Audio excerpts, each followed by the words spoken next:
I remember the day I pulled up to that cabin like it was etched into my mind with a dull knife.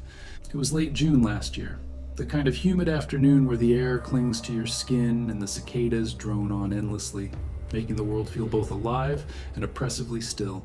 I'd just finalized the divorce. Messy doesn't even cover it. Sarah and I had been together for 12 years, built a life in the suburbs outside Charlotte, but it all unraveled in accusations and silences that grew too heavy to bear. I needed out, needed space where the echoes of arguments couldn't follow. So I found this place online, a modest one-bedroom cabin tucked off the Blue Ridge Parkway, about 10 miles from the nearest town. The listing promised seclusion, with acres of national forest backing right up to the property. Perfect, I thought. A fresh start, just me in the mountains. The drive up was winding, the road narrowing into a gravel path that crunched under my tires. Towering oaks and pines hemmed me in, their branches arching overhead like a natural cathedral. When I finally crested the last hill, there it was, a weathered log structure with a tin roof, a small porch facing east, and a stone chimney that hinted at cozy winters. I parked my old pickup, loaded with boxes of books, clothes, and whatever remnants of my old life I hadn't sold off. As I started unloading, I noticed the neighbor. Through a thin veil of trees about 100 yards away stood a rundown shack, its siding peeling like old skin, a sagging porch cluttered with rusted tools and empty jars. An old man sat there in a rocking chair, his face shadowed under a wide-brimmed hat. He raised a hand in a slow wave, and I waved back, figuring it was just mountain courtesy. Harmless, I told myself. Folks up here keep to themselves. That first week blurred into a routine of settling in. I'd wake with the sun filtering through the lace curtains. Sarah's, ironically, the only thing she'd let me keep without a fight, and brew coffee on the wood stove. Mornings were for hikes along the overgrown trails behind the cabin, where the underbrush whispered with every breeze, and the air smelled of damp earth and pine sap.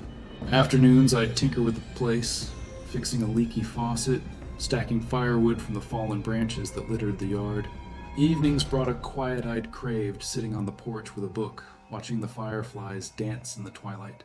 The isolation was a balm at first, muting the noise in my head. But the neighbor, Harlan, as I later learned his name from a faded mailbox, became a fixture in my peripheral vision. He'd be out there most days, rocking slowly, sometimes whittling at a piece of wood with a pocket knife. Our eyes would meet occasionally, and he'd nod, but we never spoke. It felt right, that distance. The Blue Ridge has a way of enforcing solitude without you even asking for it. It started small, the way these things do up here, where the line between imagination and reality blurs in the quiet. About 2 weeks in, I was lying in bed one night, the window cracked to let in the cool mountain air. Sleep hadn't come easy since the move. My mind replayed old fights, old regrets. Around midnight, a faint sound drifted in, murmurs like someone talking low and steady just beyond the edge of hearing. I sat up, straining to make it out. It wasn't the wind or an animal. It had rhythm, words maybe, but too soft to discern. I chalked it up to the forest settling, those nocturnal creatures going about their business. But it happened again the next night, and the one after. Always around the same time, always from the direction of the woods between my cabin and Harlan's shack. I'd get up, pad to the window in my socks, and peer out into the darkness. Moonlight filtered through the leaves, casting shifting patterns on the ground, but nothing moved. No flashlight beam, no figure. Just the trees, standing sentinel. By the end of the month, the whispers had become a nightly ritual, one I dreaded but couldn't ignore. They'd start as a hum, building into fragmented sentences that teased at comprehension. Once I swore I heard my name, David, drawn out like a sigh. That jolted me. I hadn't told anyone up here my name, not even the clerk at the general store in town where I'd picked up supplies. Paranoia crept in, slow as fog rolling down the ridges. Was it the wind playing tricks? An echo from a distant radio? I started closing the window earlier, but the sounds seeped through anyway, muffled but insistent. One evening, as the sun dipped behind the peaks, painting the sky in bruised purples, I decided to take a walk along the property line. The undergrowth was thick, briars snagging at my jeans, but I pushed through until I could see Harlan's place clearly. There he was, standing at the edge of his yard, facing my cabin. His lips were moving, eyes fixed on my distant porch light. No sound carried that far in the open, but the intent was clear. He was whispering toward me. The next morning I mustered the nerve to confront him. I trudged over, the dew-soaked grass wetting my boots, and called out from a safe distance. "Morning," I said, trying to sound casual. He turned slowly, his face creased like old leather, eyes a watery blue that didn't quite focus. Name's David, just moved in next door." He nodded, that same slow rock of the head. "Harlan," he rasped, voice like gravel underfoot. We exchanged pleasantries about the weather, the fishing, and the nearby streams. Then I broached it. "Heard some talking at night, coming from this way. You hear anything like that?" His smile was thin, revealing yellowed teeth. "Talking to the trees," he said, gesturing vaguely at the woods. "They listen, you know. Got stories older than these hills." I laughed it off, but it didn't sit right. As I walked back, I felt his eyes on me, boring into my back like a physical weight. Things shifted after that. The whispers didn't stop. If anything, they grew bolder, pressing against the cabin walls like an unseen presence. I'd wake in a sweat, heart pounding, convinced someone was in the room with me. But it was always empty, just the faint murmur fading as I came fully awake. Then came the carvings. The first one appeared on my doorstep one crisp August morning. A small figure twisted from branches and vines, about 6 inches tall. It was crude, but the proportions were eerily familiar. Broad shoulders, a hint of a beard like mine. I picked it up, turning it in my hands, and a chill ran down my spine. Who would leave this? Kids from town? But the nearest neighbors beyond Harlan were miles away. I tossed it into the woods, but the next day, another appeared. This one with bits of fabric tied around it, resembling the flannel shirt I'd worn hiking the day before. They kept coming, each more detailed than the last. One had eyes made from acorn caps, staring blankly. Another clutched a tiny book, whittled from bark. I'd find them not just on the porch, but inside the screen door sometimes, as if placed there while I slept. I started locking everything, double-checking windows and doors before bed, but the whispers adapted, growing louder, clearer. Now they carried snippets of my life, things no one up here could know. Sarah called today. One night, though my phone had been off, and I hadn't spoken to her in months. She misses the garden, it added, referencing the flower beds we'd planted together years ago. How? I'd burned the carvings in the fireplace, watching the flames consume them, but the smoke would curl up thick and acrid, carrying a scent like burning hair. I drove into town more often after that, seeking distraction in the diner or the hardware store. The locals were friendly enough, but guarded. When I mentioned Harlan casually to the bartender at the only pub, a dim place called Ridgeview Inn, he paused mid-pour. Old Harlan? Keeps to himself mostly. Been up there since before the parkway was paved. Folks say he talks to, well, things that ain't there. He chuckled, but it was forced. Mountain fever, we call it. Isolation gets to some. I pressed for more, but he changed the subject. Back home, the dread settled deeper, a constant companion. Every creak of the cabin's timbers felt like footsteps. The woods, once inviting, now loomed threateningly, their depths hiding unseen eyes. I'd hike less, sticking to the cleared yard, but even there, I'd glimpse movement in the trees, branches swaying against the wind, shadows that lingered too long. September brought cooler air and earlier nights, the leaves starting to turn in fiery bursts. The whispers evolved into chants, rhythmic and low, like an old hymn half remembered. They'd start at dusk now, pulling me from whatever task I was at, reading, cooking a simple meal of beans and cornbread. One afternoon, I found a carving inside the cabin on my nightstand. A figure in bed, covers pulled up, but with arms outstretched as if reaching for something. That night, the chant included dates, our wedding anniversary, the day Sarah left. I unplugged the phone, thinking maybe it was hacked, but the voices persisted, unmoored from technology. The storm hit mid-month, one of those Appalachian squalls that build slow and unleash fury. Thunder rumbled in the distance all day, the sky bruising to black. By evening, rain lashed the tin roof like gunfire, wind howling through the eaves. I stoked the fire, trying to ward off the chill that wasn't just from the weather. Then the power flickered and died, plunging the cabin into darkness broken only by lightning flashes. I fumbled for my flashlight, its beam cutting shaky paths across the room. That's when the chanting swelled, right outside the door, louder than before, a chorus now, not just one voice. My blood ran cold. I crept to the front door, heart slamming against my ribs, and pressed my eye to the peephole. Harlan's face filled the view, inches away, rain streaming down his weathered skin. His eyes were wide, unblinking, pupils dilated in the storm's gloom. His lips moved in sync with the chant, words I couldn't make out but felt in my bones. Behind him, in the flickering lightning, faint outlines shifted. Figures, maybe 3 or 4, cloaked in shadow, their forms indistinct but human enough. They stood motionless, rain-soaked, as if waiting for a signal. Were they people, locals? Or something the woods had conjured, birthed from the same ancient soil that fed these mountains? Harlan raised a hand, pressing it flat against the door, the wood vibrating under his touch. I stumbled back, barricading the door with the heavy oak table, piling chairs against it. The chanting continued, seeping through the cracks, wrapping around me like vines. I retreated to the bedroom, flashlight clutched like a talisman, and huddled under the blankets, whispering prayers I hadn't uttered since childhood. The storm raged on, hours blending into an eternity of dread. Flashes illuminated the windows, and I'd glimpse shapes outside, circling, patient. Dawn came slow, gray light filtering through the curtains. The rain had eased to a drizzle. The chanting faded with the night. I waited another hour before moving the barricade, peeking out. The yard was empty, mud churned but no footprints visible in the wash. Harlan's shack sat silent, no smoke from his chimney. I didn't confront him again. What would I say? The carving stopped after that, the whispers too. But the silence was worse, a pregnant void, waiting to birth new horrors. I stayed another month, telling myself it was over, but the mountains had changed me. Every rustle in the leaves, every distant call of a whippoorwill carried echoes of that night. I sold the cabin cheap, moved back to the city where noise drowns out the quiet threats. But sometimes, in the dead of night, I hear it again, a faint murmur like secrets shared in the dark. The Blue Ridge doesn't let go easy.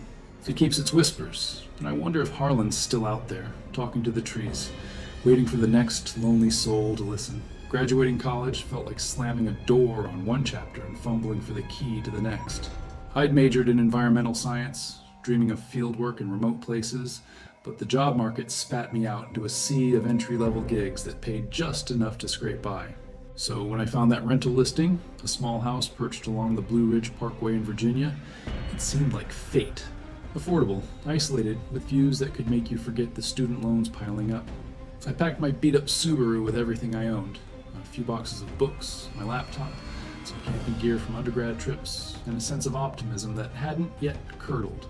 The drive up from Richmond took most of the day, the highway giving way to twisting 2 lanes, where the mountains rose like ancient guardians, their slopes cloaked in a haze that softened the edges of the world.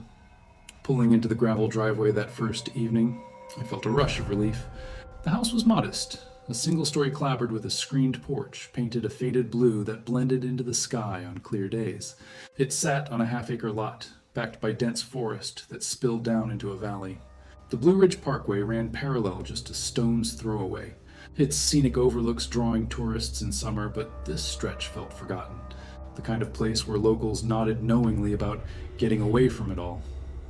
I unloaded under a sunset that bled orange across the ridges, the air crisp with the scent of pine and wild rhododendron. That's when I first noticed the neighbor.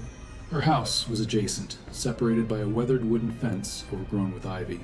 It was an older structure, Victorian maybe, with peeling white paint and a wraparound porch sagging under the weight of potted plants. An elderly woman moved about the yard, bent over her garden, clipping at weeds with deliberate snips. She glanced up as my car door slammed, offering a polite nod before returning to her work. I waved back, figuring her for a harmless widow type, common up here, where families stretched back generations, and solitude was a birthright. Mrs. Ellis, as I learned her name from the mailbox at the end of our shared drive, kept to herself. In those early weeks, our interactions were limited to those nods when our paths crossed. Me heading out for a hike, her tending that sprawling garden that seemed to consume her days. It was overgrown, a tangle of vines and flowers that defied the season, with rows of vegetables pushing up through the soil like stubborn secrets.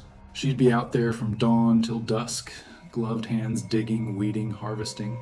Never a word spoken, just that nod. Her face lined with years that made her age hard to pin. 70? 80? Her eyes were sharp, though, a pale gray that caught the light oddly. I didn't mind the quiet. It was why I'd come. Mornings, I'd sip coffee on my porch, watching mist rise from the valleys, the distant hum of occasional parkway traffic, the only reminder of civilization. Afternoons were for job applications or reading field guides, evenings for simple meals and stargazing from the yard. The isolation wrapped around me like a blanket, muffling the post-college anxiety. It started subtly, the way unease often does in these mountains, not with a bang, but a shadow. About a month in, as summer faded into early fall, the days shortening so that dusk crept in by late afternoon, I began noticing odd movements in her yard. I'd be washing dishes at the kitchen sink, gazing out the window that overlooked the fence, and catch elongated figures darting at the edges of my vision. They were jerky, not fluid like a deer or fox slipping through the underbrush. More like someone, or something, lurching from bush to tree, casting long shadows in the fading light. The first time, I blinked it away, blaming the play of sunlight through the leaves.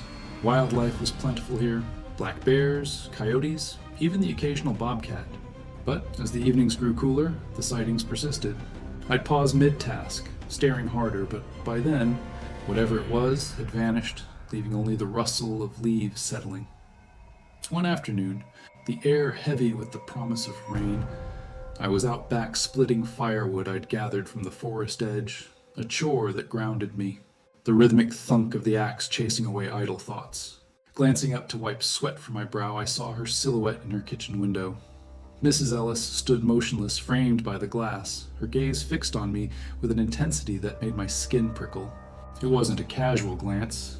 It was deliberate, unblinking, like she was studying me. I raised a hand in greeting, but she didn't respond, just continued watching until I looked away, unease knotting in my gut.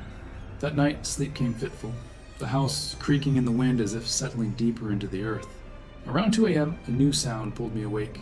Scraping like nails dragging slowly across wood, coming from her side of the fence. It was intermittent, deliberate, not the random scratch of branches. I lay there, heart picking up pace, telling myself it was an animal rooting around. But the rhythm was too purposeful, too human. Curiosity, or maybe foolishness, drove me to the window. The moon was half full, casting a silvery glow over the yards. There she was, Mrs. Ellis, kneeling in her garden under that pale light, her back to me. She was digging with a small trowel, the scraping sound matching her motions as she unearthed clods of dirt. Then she paused, lifting something from the soil, pale and elongated like a bone, though from that distance it could have been a root or stone. She turned it in her hands, examining it, before placing it aside and continuing. A chill unrelated to the night air settled over me. As if sensing my gaze, she stopped abruptly, her head turning slowly toward my window. Our eyes met across the darkness, and she smiled, a wide, unnatural grin that stretched her lips but left her eyes cold, empty. It didn't reach them, that smile. It was a mask, performative and wrong. I ducked back, curtains falling shut, and retreated to bed, the image burned into my mind. Sleep evaded me until dawn, the scraping echoing in my thoughts. The next morning broke clear, the previous night's unease dulled by sunlight filtering through the trees. I shook it off as imagination fueled by isolation, new place, new sounds, mind playing tricks. But when I stepped onto the porch for my coffee, there was a basket waiting on the steps. Woven from reeds, it held an assortment of vegetables, tomatoes plump and red, carrots dusted with soil, a few zucchini gleaming green. No note, but it had to be from her. Who else? A neighborly gesture, I figured, common in rural spots. I brought it inside, washed them under the tap, and that evening, sliced some for a salad to go with my grilled chicken. The first bite was off. Earthy, yes, but with a metallic tang that lingered on the tongue like copper pennies mixed with dirt. I chewed slowly, the flavor intensifying, making my stomach turn. Spitting it out, I examined the rest. The tomato's flesh was veined oddly, the carrots soft in spots they shouldn't be. I dumped the basket's contents into the trash, a vague nausea settling in. Was it fertilizer, spoilage, or something else? From there, the unease grew roots, spreading like the ivy on our fence. I'd find footprints in the soft earth around my house, small, like a woman's or child's, circling the foundation in deliberate loops. They'd appear overnight, pressed into the dew-damp grass, leading from her yard to mine and back, as if someone had paced the perimeter while I slept. I took photos on my phone, zooming in on the impressions. Barefoot, toes splayed unnaturally wide. Rational explanations evaporated. No kids lived nearby, and the prints were too fresh for wanderers. I started locking doors earlier, drawing curtains at dusk, but the sense of being watched persisted. During hikes along the parkway trails, I'd hear whispers from locals at pull-offs or the small diner in town. Over pie and coffee one rainy afternoon, I casually mentioned my neighbor to the waitress, a middle-aged woman with a name tag reading Darlene. Her face tightened. Ellis, widow up on the ridge? Yeah, her husband vanished about 10 years back. Folks say he just up and left, but she trailed off, glancing around. Some think he never left the property, if you catch my drift. Buried out there somewhere. She ain't been right since. Darlene busied herself with other customers after that, leaving me with a chill that the hot coffee couldn't touch. Isolation amplified everything after that revelation. The Blue Ridge's beauty, the rolling mists, the chorus of birds at dawn, the way the leaves turned gold in autumn, now felt like a veneer over something darker. Every rustle in the leaves could be footsteps, the distant hoot of an owl masked subtler sounds from next door. I'd lie awake, straining to hear the scraping again, or the soft thud of digging. Shadows in her yard became nightly occurrences, those jerky figures multiplying, sometimes 2 or 3 flitting between the garden rows. I'd watch from my darkened window, breath fogging the glass, convincing myself they were illusions born of fatigue. But one evening, as fog rolled in thick from the valleys, blanketing the world in white, I saw one clearly, a hunched shape, pale and thin, moving with that unnatural gait toward the fence. It paused, head tilting as if listening, then retreated into her house's shadow. The fog became a frequent visitor that fall, turning the landscape into a muted dreamscape where distances blurred and sounds carried strangely. Mornings, I'd wake to its embrace, the house enveloped in a cool, damp shroud that muffled the world. One such morning, after a restless night plagued by dreams of bony hands reaching from soil, I stirred earlier than usual. The clock read 5:47, the sky outside a pale gray. Something felt off. The air in the house was cooler, a draft whispering through the rooms. I sat up, rubbing sleep from my eyes, and realized the back door was ajar. Not wide open, but cracked, just enough for the fog to seep in, curling across the floorboards like probing fingers. Heart thudding, I grabbed the baseball bat I kept by the bed, a holdover from college dorm days, and crept down the hall. The kitchen was dim, but there, on the whitewashed wall beside the door, was a single muddy handprint. Small, like the footprints, fingers splayed, dirt streaked as if dragged downward. It hadn't been there the night before. I'd mopped the floors clean. Panic surged, hot and sharp. I slammed the door shut, locked it, and backed away, bat raised. Outside, through the window, the fog shifted, revealing Mrs. Ellis in her garden. She was kneeling again, trowel in hand, but her head was turned toward my house, eyes locked on the back door with that same intense stare. She didn't move, didn't blink, just watched as the mist swirled around her. I drew the curtains, breath ragged, and called the sheriff's office from town. The deputy who answered was polite but dismissive. Footprints and a handprint? Could be kids messing around. Mrs. Ellis is old, harmless. We'll drive by later. They did, hours later, but found nothing amiss. No prints in the fog-damp earth. The handprint I'd photographed now smudged as if wiped. Mrs. Ellis met them on her porch, nodding politely, her garden tools gleaming clean. I stayed another week, telling myself it was paranoia, that the mountains bred such fancies in newcomers. But the shadows persisted, the scraping sounds returned sporadically, and that metallic taste haunted my meals, even ones I bought in town. I'd see her watching from windows, her smile flashing in the twilight. Locals' whispers grew, hints of others who'd rented my place before, leaving abruptly, mumbling about things in the yard. One night, as fog pressed thick against the glass, I heard it, a low moan from her side, not pained but searching, like a call unanswered. Peering out, shapes moved in the mist, more than before, circling her house, then drifting toward the fence. I broke the lease early, packed in the dead of night, and drove away as dawn broke, the Blue Ridge shrinking in my rear view. Back in the city now, surrounded by noise and lights, I tell myself it's over. But sometimes, in quiet moments, I taste that earthiness on my tongue, hear scraping in the walls of my apartment. The mountains don't forget, and neither do their secrets. Mrs. Ellis is still out there, tending her garden, unearthing whatever lies beneath. And I wonder if part of me stayed buried with it, waiting in the shadows of that adjacent yard. When Grandpa passed last spring, leaving me his old trailer up near the Blue Ridge Parkway, it felt like a sign. I'd been grinding away at a dead-end job in Asheville, bartending nights and scribbling notes for a novel during the day. some half-baked thriller about a man unraveling in isolation. The inheritance came at the perfect time. The trailer was secluded, tucked into a hollow about 5 miles off the main parkway, with nothing but miles of national forest stretching out behind it.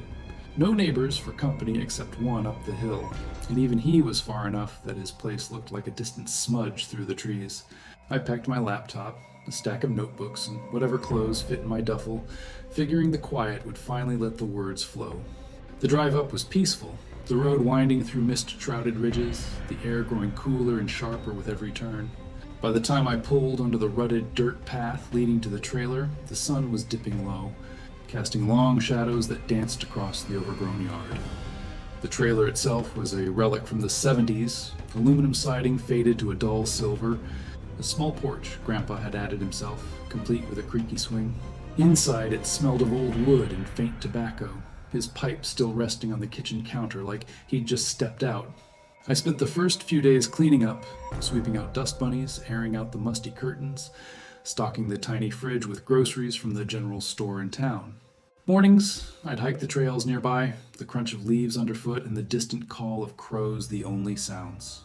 Afternoons were for writing at the formica table by the window, overlooking the valley where fog pooled like spilled milk.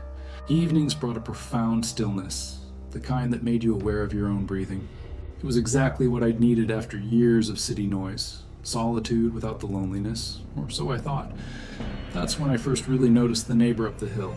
His place was a ramshackle house with a detached garage, surrounded by a graveyard of rusty cars, old Fords and Chevys in various states of disassembly. The clanging started sporadically, metal on metal echoing down the hollow like distant thunder. I'd see him out there, a burly figure in grease-stained overalls, wrench in hand, working late into the dusk. Clyde, his name was. I spotted it on a faded sign by his driveway. Clyde's Auto Repair.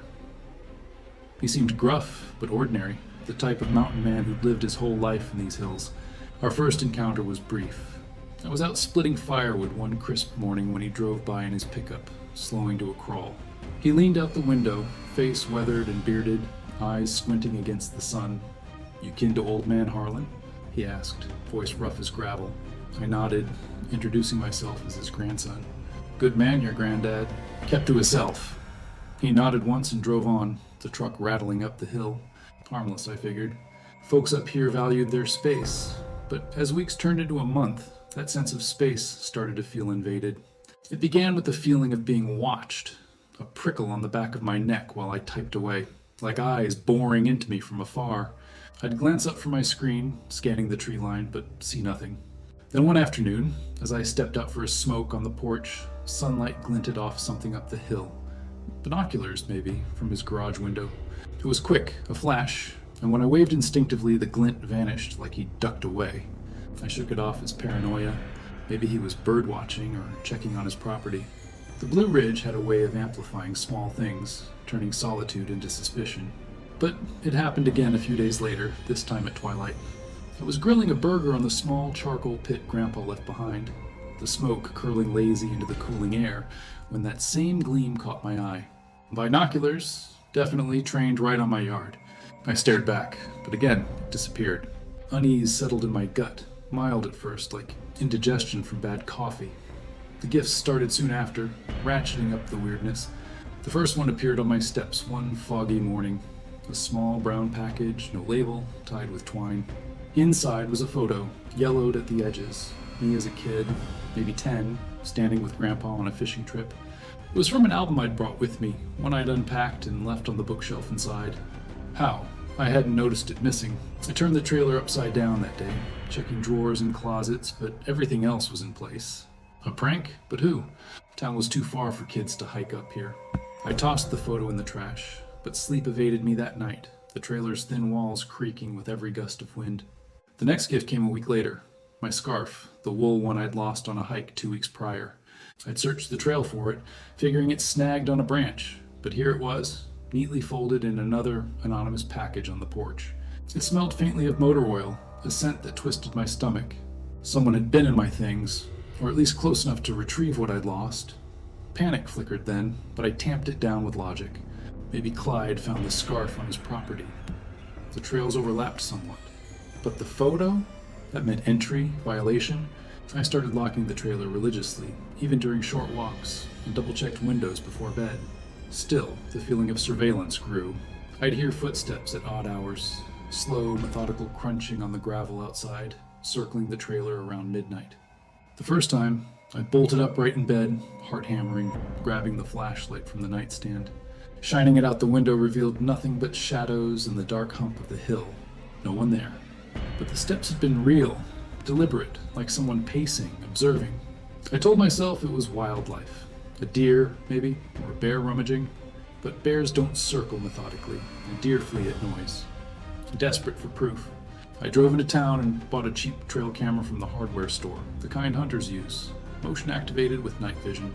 I mounted it on a tree facing the trailer, hidden in the underbrush. That night, the footsteps returned, closer this time, pausing under my bedroom window.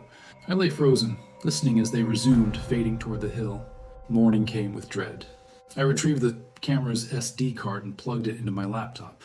The footage was blurry, time-stamped 1:23 a.m., a figure emerging from the trees, tall and bulky, face pale in the infrared glow, expressionless. It was Clyde, no doubt. The beard, the overalls. He circled the trailer slowly, stopping to peer in windows, hands cupped against the glass. Then he slipped back into the woods, vanishing up the hill. My blood ran cold. What the hell was he doing? Confrontation seemed inevitable. The next day, I hiked up the hill, adrenaline buzzing. His garage door was open, clanging resuming, as he hammered at an engine block. "Clyde," I called, trying to keep my voice steady. He straightened, wiping hands on a rag, his eyes darting nervously before settling on me. "What's up, neighbor?" I pulled out my phone, showing the footage still. "This you? Circling my place at night?" He watched the clip, face impassive at first, then barked a laugh, forced, too loud for the quiet hollow. "Must be a mistake. I don't wander at night. Bad knees?" His eyes shifted, avoiding mine. "Maybe a look-alike." "Hill's got all sorts." I pressed about the gifts, the photo, the scarf. "Ain't me," he insisted, but sweat beaded on his forehead despite the cool air. "You best mind your own." He turned back to his work, dismissing me. I left unsettled, the encounter leaving more questions than answers. The intrusions didn't stop. If anything, they escalated subtly, like a noose tightening inch by inch. I'd come home from town to find doors unlocked, though I swore I'd secured them. Inside, drawers would be slightly ajar, contents rifled. Nothing stolen, but everything touched, rearranged just enough to notice. My notebook shifted on the table, pages dog-eared that I hadn't marked. The mountain air, once refreshing with its pine tang, now carried a faint whiff of oil whenever I stepped inside, as if he'd lingered. Sleep became fragmented. I'd wake to the sense of eyes on me, peering through cracks in the curtains. Whispers from town folk fueled the paranoia. At the diner one rainy afternoon, nursing a coffee, I overheard two old-timers at the counter. Clyde lost his wife and kid in that fire back in '98, house burned to the ground. Never the same after. Folks say he wanders, looking to replace what he lost. The other nodded. Keeps to himself, but watch your back. Mountains change a man. I didn't ask for more. Their glances my way said enough. Dread built like fog rolling in from the valleys, slow and enveloping, making every shadow suspect. I'd avoid riding at night, the clanging from up the hill now sounding like a taunt. Hikes felt exposed. I'd glance over my shoulder, convinced of footsteps mirroring mine. The Blue Ridge's vastness, once liberating, now isolated me. Cell service spotty, the nearest deputy a half-hour drive. I considered leaving, but Grandpa's trailer was all I had left of him, and the novel was finally taking shape, fueled ironically by the unease. The power outage came during a late October storm, the kind that howls down the ridges like a freight train. Thunder rumbled all evening, lightning cracking the sky as rain pelted the trailer's roof. I was typing by lamplight when the electricity flickered and died, plunging everything into black. Wind battered the walls, branches scraping like fingers. Then a new sound, scratching at the window, insistent through the rain-streaked glass. I froze, flashlight beam shaking as I approached. There, inches away, Clyde's face appeared, pale, rain-slicked, eyes wide and unblinking. His mouth moved, forming words I couldn't hear over the storm, but the intent was clear, urgent, pleading, or threatening. I backed away, heart in my throat, fumbling for my keys. The scratching intensified, nails dragging down the pane. I bolted for the door, bursting into the downpour toward my car. Mud sucked at my boots, lightning illuminating the hill. His house dark, no lights. I yanked the car door open, jammed the key in, but the engine sputtered, refusing to turn.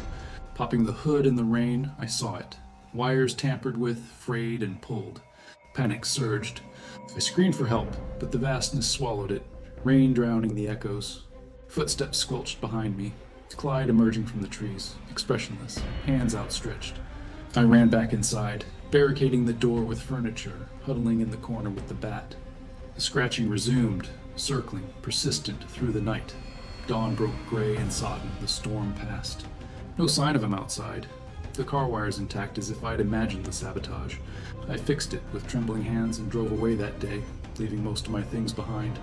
Back in Asheville now, in a cramped apartment, I tell myself it's over. But the novel sits unfinished, and sometimes in quiet moments I feel that prickle, that unseen watcher. The hills don't release their hold easily. Clyde's still up there, I bet, clanging away, waiting for the next soul to fill his void. And I wonder if he found what he was looking for in me, or if a part of me lingers in that hollow, watched forever. Losing my job at the mill hit harder than I expected. I'd been there 12 years, running the machines day in and day out, the rhythm of it all keeping me steady through the rough patches. But when the layoffs came, it was like the ground shifted under me. Bills piled up, and the apartment in town felt like a cage closing in. So when I saw the listing for that modest cottage overlooking the Blue Ridge Parkway, it seemed like a lifeline. Affordable rent, secluded spot in the Virginia hills, with views that stretched out over misty valleys. I figured the quiet would help me regroup, maybe even pick up that woodworking hobby I'd always talked about, packed my truck with the essentials, tools, clothes, a few books, and headed up the winding roads one foggy April morning. The parkway was empty that early, just me and the occasional deer flashing in the headlights. By the time I crested the ridge, the sun was burning off the mist, revealing the cottage. A simple one-story with shake siding, a stone fireplace, and a porch that wrapped around the front. Below it, down a gentle slope, sat another house, older, with a steep gabled roof and chimneys at both ends. Smoke curled lazily from one, and I caught a glimpse of figures moving inside. Neighbors, I thought, fine by me, as long as they kept their distance. The first few weeks were a balm. I'd wake to birdsong filtering through the open windows, brew coffee on the propane stove, and spend mornings hiking the trails that snaked off into the national forest. The air up there was crisp, laced with the scent of damp earth and blooming mountain laurel. Afternoons I'd tinker in the small shed out back, carving simple figures from scrap wood, bears, birds, things to sell at the local market maybe. Evenings brought a profound stillness, the kind where you could hear your own thoughts echoing. I'd sit on the porch with a beer, watching the sun dip behind the ridges, painting the sky in hues of pink and gold. The house below, the Hargroves, as I learned from a faded name on their mailbox, added a touch of life to the isolation. A family of 4, parents, a teenage boy, and a younger girl. They'd wave if our eyes met, polite but distant. Their lights would flicker on erratically after dark, sometimes staying lit till dawn. Odd hours, I figured. Maybe shift workers or insomniacs. Nothing to worry about in these mountains, where folks live by their own clocks. It started with the stairs, subtle at first, like an itch you can't quite scratch. I'd be out in the yard, weeding the overgrown flower beds left by the previous tenant, and feel eyes on me. Glancing down the hill, I'd see one of them at a window, the mother perhaps, her face pale against the glass, watching motionless. I'd straighten up, wave casually, and she'd turn away, curtains twitching shut. Happened a few times with the father too, his silhouette framed in the upstairs light, head tilted as if studying me. The kids were the same, the boy pausing mid-chore in their yard, tools forgotten, gaze fixed uphill. I told myself it was curiosity, new neighbor and all, but it lingered, that feeling, making the hairs on my arms stand up even on warm days. The Blue Ridge has a way of making you feel exposed, with its vast openness hiding pockets of unseen scrutiny. Then came the echoes. About a month in, as spring edged toward summer, the nights grew warmer, and I'd leave the windows cracked for the breeze. One evening, I was inside reading an old paperback thriller by lamplight when I heard laughter drifting up from below. It was light, carefree, the kind I'd make after a good joke with friends back in town. But I was alone, hadn't laughed in hours. I set the book down, listening. It faded, then repeated, closer somehow, like it bounced off the valley walls. Stepping out onto the porch, the night air cool against my skin, I scanned the darkness. Their house was lit sporadically, windows glowing like uneven eyes, but no sounds carried. Silence blanketed everything. The rustle of leaves stilled, even the crickets hushed. Back inside, door shut, the laughter resumed, faint but unmistakable, mimicking my own timbre. I froze, heart picking up a notch. Wind playing tricks? An animal call distorted? But it happened again the next night, this time cries, sharp, pained, echoing the frustrated yell I'd let out earlier when I stubbed my toe on the coffee table. Alone in the cottage, it felt personal, invasive. The anomalies built slowly, layering unease like sediment in a stream. I'd hear conversations too, mumbled words that sounded like snippets of my phone calls to family, repeated back in voices that blurred into my own. One afternoon, while sanding a wooden carving on the porch, I looked down and saw their daughter in the yard below. She was pale, hair tied back, maybe 10 or 11, standing motionless amid the wildflowers. Her eyes locked on my porch, unblinking. She raised a hand in a wave, but it was slow, deliberate, almost mocking, like she was imitating a gesture she'd seen me make. I waved back uncertainly, but she didn't smile, just lowered her arm and turned away, disappearing into the house. That night, sleep came uneasy, the cottage creaking as it settled. Around midnight, knocking started from under the floorboards. Rhythmic, insistent, like knuckles rapping on wood from below. I sat up, flashlight in hand, and pressed my ear to the floor. It continued for minutes, then stopped abruptly. No basement in the cottage, just a crawl space too tight for anyone. Rodents? But the knocks were too measured, too human. Paranoia took root after that. I drove into town more often, seeking normalcy in the diner or hardware store. Over coffee one morning, I casually asked the owner about the Hargroves. His face tightened, spoon stirring slower. I moved in a few years back, after the accident. Previous folks, the Millers, died in a car wreck on the Parkway. Foggy night, went over the edge. Hargroves bought it cheap. He paused, glancing out the window at the ridges. Keep to themselves, quiet types. No more details, but it gnawed at me, the idea of tragedy lingering on that land. Back home, I noticed my mail. Envelopes on the porch table, seals broken, letters inside rearranged, pages folded oddly. Nothing missing but tampered with. Who? The postman delivered to a box at the road. I'd fetch it daily. The dread deepened, the mountains quiet, amplifying every oddity.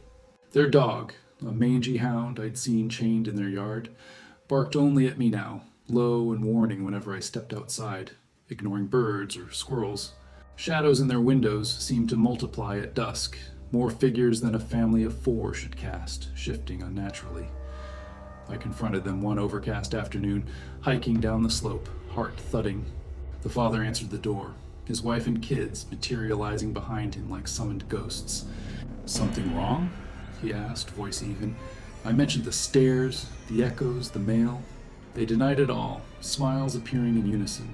Too perfect, too synchronized, like rehearsed. "Must be the wind up here," the mother said, her eyes not matching the curve of her lips. The daughter peeked from behind, waving that same mocking way. I left unsettled, their door clicking shut with finality. That night, the echoes returned stronger, my voice whispering regrets I'd never voiced aloud about the job loss, old mistakes. I barricaded myself in the bedroom, but the sounds seeped through. Summer brought thunderstorms rolling and fierce from the west. One hit, hard mid-July, sky cracking open with lightning, rain hammering the roof like fists. I was cooking a simple stew when the power cut, plunging the cottage into black. Wind howled, branches scraping the siding. Then, footsteps in the attic above, heavy, deliberate, pacing back and forth. The cottage had no attic access I'd found, just a low crawl space under the eaves. I grabbed the flashlight, beam shaking as I listened. The steps paused, then whispers began. My name, Tom, repeated in voices that echoed my own, layered like a chorus. Secrets followed, things I'd buried deep, like the argument with my brother years ago, words I'd regretted but never shared. Heart pounding, I crept to the window, peering down the hill through rain-streaked glass. Their house was dark, no flickering lights, but figures moved inside, silhouettes against faint lightning flashes, more than 4, crowding the rooms, gesturing upward toward my cottage. Terror gripped me. I barricaded the doors with the heavy oak table, piled chairs against windows, and huddled in the corner, flashlight clutched like a lifeline. The footsteps resumed overhead, whispers growing louder, revealing more, childhood fears, hidden shames. The storm raged, isolation turning the cottage into a trap. Dawn came slow, gray light filtering in, the sounds fading with the rain. I unbarricaded, checked outside. No footprints in the mud, but the air felt heavier, charged. The Hargroves' house sat silent below, smoke curling again. I stayed another week, convincing myself it was imagination, stress from unemployment, but the echoes persisted, subtler now, blending with the wind. Locals' whispers hinted at more. Families like theirs, drawn to tragedy sites, absorbing the unwary. I broke the lease, packed in haste, and drove away as fog rolled in. Back in town now, in a noisy apartment, I tell myself it's over. But sometimes, in quiet moments, I hear it. An echo of my laugh, a whisper of my name. The Blue Ridge hides them well, those who blend into the landscape, waiting to pull you in. And I wonder if they've absorbed enough of me to call me back one day. City life had worn me down to a nub. Endless commutes, blaring horns, the constant press of people who never really saw you. I'd saved enough from my graphic design gigs to buy a fixer-upper, something to pour my energy into instead of scrolling through screens. The place popped up online. A 2-story farmhouse along a quiet stretch of the Blue Ridge Parkway in North Carolina, with peeling paint and a sagging roof, but views that stole your breath, rolling hills cloaked in mist, forests stretching out like an endless green sea. I closed the deal sight unseen, packed my sedan with tools, paints, and a few boxes of personal effects, and drove up one crisp October morning. The parkway twisted like a ribbon through the mountains, leaves exploding in reds and golds, the air sharpening with each mile.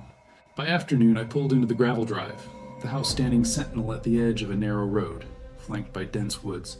Across that road, maybe 50 yards away, sat another house, neat as a pin, white clapboard with black shutters, a well-manicured lawn that looked out of place amid the wild overgrowth everywhere else. A family lived there, I assumed, from the swing set in the back, but no one stirred as I unloaded. Peaceful, I thought. Just what I needed. The first month flew by in a haze of renovations. I'd wake with the sun filtering through dusty windows, brew coffee in the outdated kitchen, and tackle one project at a time. Sanding floors, patching drywall, painting walls a soft gray to chase away the gloom. Mornings were for hikes along the nearby trails, where the underbrush whispered with every step, and the scent of pine resin hung heavy. Afternoons brought the satisfying ache of manual labor, the radio crackling with old country tunes to fill the silence. Evenings, I'd collapse on the porch with a sandwich, watching fireflies pulse in the twilight. The isolation was a gift. No neighbors dropping by unannounced, just the occasional car humming past on the parkway a quarter mile away. The family across the road, the silent family as I came to think of them, kept their distance. Parents in their 40s maybe, a boy around 12, a girl a few years younger. They'd nod if our paths crossed, me fetching mail from the box at the road's end, them tending their garden or hanging laundry. Never a word, not even a hello. Their house was immaculate. No clutter on the porch, windows sparkling, lawn mowed to perfection. But something felt off from the start. No sounds ever came from it. No kids' laughter echoing, no arguments spilling out open windows, no music or TV hum. Just silence, thick and unnatural, like the place swallowed noise. It began small, the unease creeping in like fog from the valleys. About 6 weeks in, as November chilled the air and stripped the trees bare, I started noticing them at night. I'd be upstairs in the bedroom, reading by lamplight to unwind, when a prickle would raise the hairs on my neck. Glancing at the window, I'd see a figure across the road, standing at their own window, staring toward my house. The distance made details fuzzy. The mother's outline, perhaps, or the father's broader frame. I'd blink, rub my eyes, and they'd be gone, the window empty. The first time, I dismissed it as fatigue from a long day of scraping wallpaper. But it happened again, then nightly. Sometimes the kids too, small shapes motionless in the dark. I'd wave once, feeling foolish, but no response. Just that unyielding gaze until I looked away. Sleep grew restless after that. I'd lie awake, listening to the house settle, every creak amplified in the quiet. The mountains had a way of making you feel small, exposed, like the vastness watched back. One morning, frost glittering on the grass, I stepped out to start my car for a supply run into town. That's when I saw the footprints. They led from their yard, crossing the narrow road, and circled my sedan in deliberate loops. 3, maybe 4 circuits before trailing back.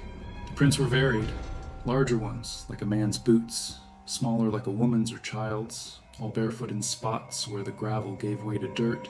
No rain the night before, so they were fresh, pressed deep as if the walkers had lingered. I knelt, tracing one with my finger, a chill unrelated to the cold seeping in. Kids playing? But why circle the car? And why no sounds, no giggles carried on the wind? I glanced across the road. Their house sat still, curtains drawn. Shaking it off, I drove to town, the incident nagging like a splinter. Town was a small cluster of buildings, a diner, hardware store, post office, where locals gathered like moths to light. Over coffee at the counter, I casually mentioned my neighbors to the waitress, a sturdy woman named Rita with a no-nonsense bun. The family across from the old Jenkins place? Hargroves or something like that. Her face tightened, spoon clinking harder against her mug. Newcomers. Don't belong, some say. Quiet as graves. She busied herself with other customers, but an old-timer at the end of the counter muttered, "Best not to pry. Hill's got their own ways." No one elaborated, their avoidance speaking volumes. Back home, the unease grew roots.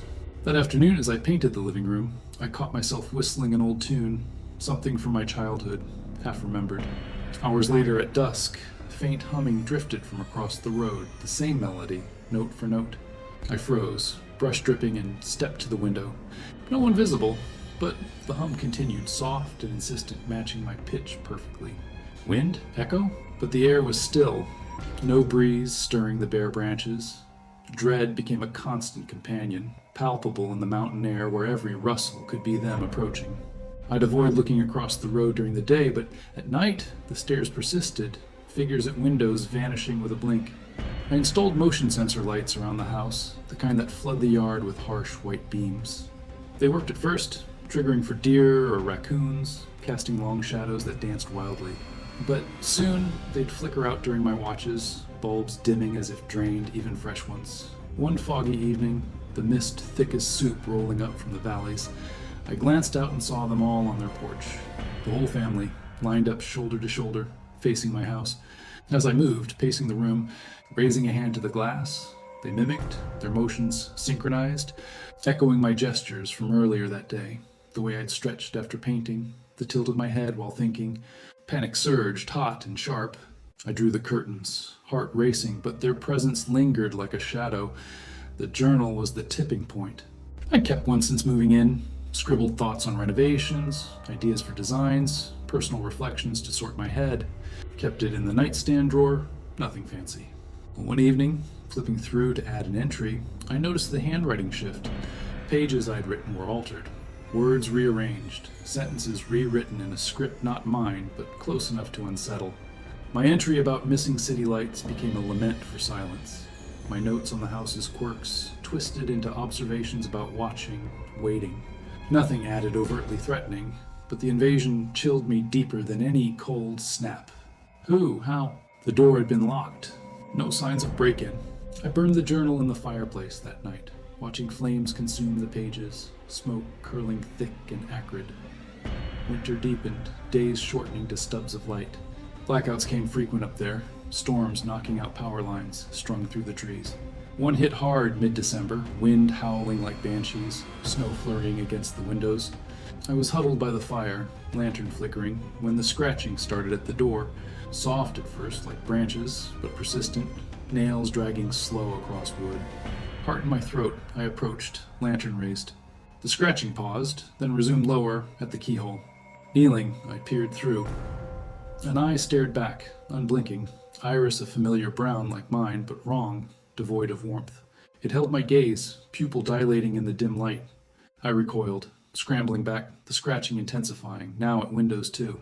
Voices joined, whispers mimicking my hums, my mutters alone, weaving into a chorus that knew my thoughts. They weren't just neighbors. They were echoes of something lost in these hills, silent sentinels drawing closer, seeking to replace what was mine, my routines, my solitude, my very self. I barricaded the door with the heavy armchair, spent the night vigilant by the fire, every sound amplified in the blackout. Dawn came pale and cold, the scratching gone, no prints in the fresh snow, but the silence across the road felt heavier, expectant.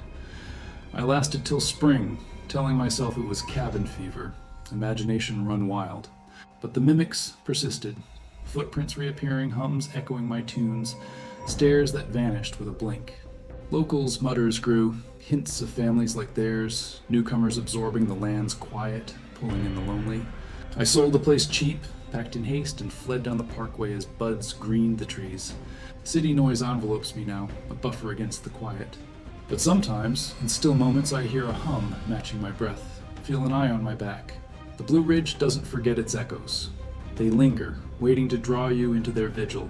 And I question if I'm truly alone, or if they've claimed a peace already, silent across whatever road I cross.